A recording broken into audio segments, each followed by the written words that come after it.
30-year-old Shihab Essaghir arriving in court in Montreal, the alleged leader of what the police are calling Canada's first Al-Qaeda-sponsored terrorism plot.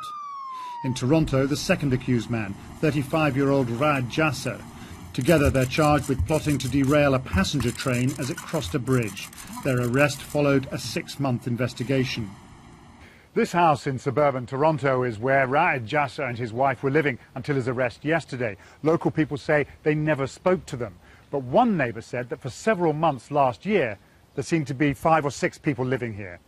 Nearby, the mosque where Raad and his wife prayed. All quiet, no one here wants to talk. The investigation was triggered by a tip from inside the Muslim community. Mohammed Heft tries to steer disaffected young Muslims away from danger, but says it's not easy. You're not going to save everyone, and you're not going to get the details on everyone. Some people are beyond the help that maybe we can provide.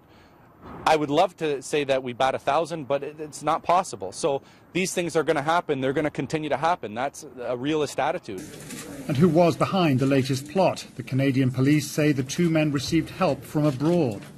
The individuals were receiving support from Al-Qaeda elements located in Iran.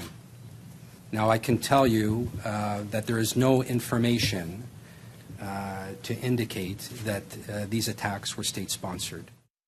Iran says it had nothing to do with the plot. On the face of it, a link with Al-Qaeda might seem unlikely.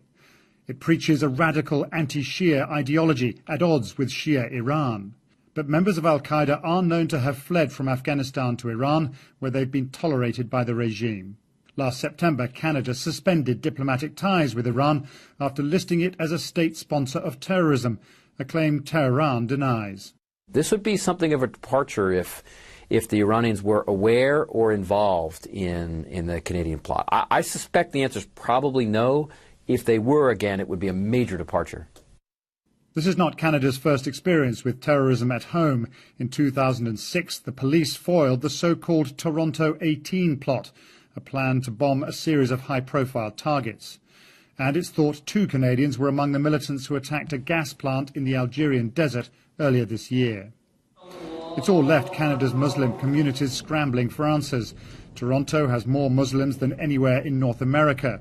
They feel at home here and fear that stories like this could change that. Paul Adams, BBC News, Toronto.